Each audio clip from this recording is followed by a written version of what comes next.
सोलापूर जिल्ह्यातील ऊस उत्पादक शेतकऱ्यांचा रास्ता रोको सुरू आहे। सोलापुरात ऊसाला पहिली उचल 3400 रुपये मिळावी या मागणीसाठी स्वाभिमानी शेतकरी संघटनेकडून रास्ता रोको केला जातोय।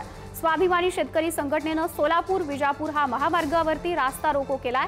शेतकऱ्यांनी महामार्ग पूर्णपणे रोखून धरत जोरदार घोषणाबाजीही केली आहे। या रास्ता रोकोमुळे दोन्ही बाजूंची वाहतूक ठप्प झाली आहे। या आंदोलनादरम्यान पोलिसांचा मोठा बंदोबस्तही तैनात करण्यात आला आहे।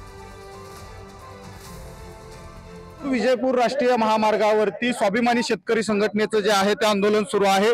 उसाला 3400 रुपये जी मागणी जी आहे ती आता स्वाभिमानी शेतकरी संघटनेकडून करतानाचं चित्र आपल्याला दिसून येते। खरं तर सोलापूर विजयपूर राष्ट्रीय महामार्गावरती जे आहे ते या स्वाभिमानी शेतकरी संघटनेचं जे आहे ते आंदोलन सुरू असल्याचं चित्र दिसते। जोरदार घोषणाबाजी जी आहे ते या कार्यकर्त्यांकडून देण्यात येते। सोलापूर जिल्ह्यातील उसाला जे आहे ती पहिली उचल 3400 रुपये मिळावे या मागणीसाठी स्वाभिमानी शेतकरी संघटनेचे जे आहे ते या ठिकाणी सोलापूर विजयपूर राष्ट्रीय महामार्गावरती रास्ता रोका आहे आणि शेतकऱ्यांकडून पूर्णपणे महामार्ग जो आहे तो रोखून धरलेला आहे। त्यामुळे दोन्ही बाजूच्या लांबच लांब रांगा ज्या आहेत त्या वाहनाच्या लागल्याचं चित्र आपल्याला दिसून येते। त्यामुळे वाहतूक जी आहे ती मोठ्या प्रमाणात ठप्प झाल्याचं चित्र दिसते।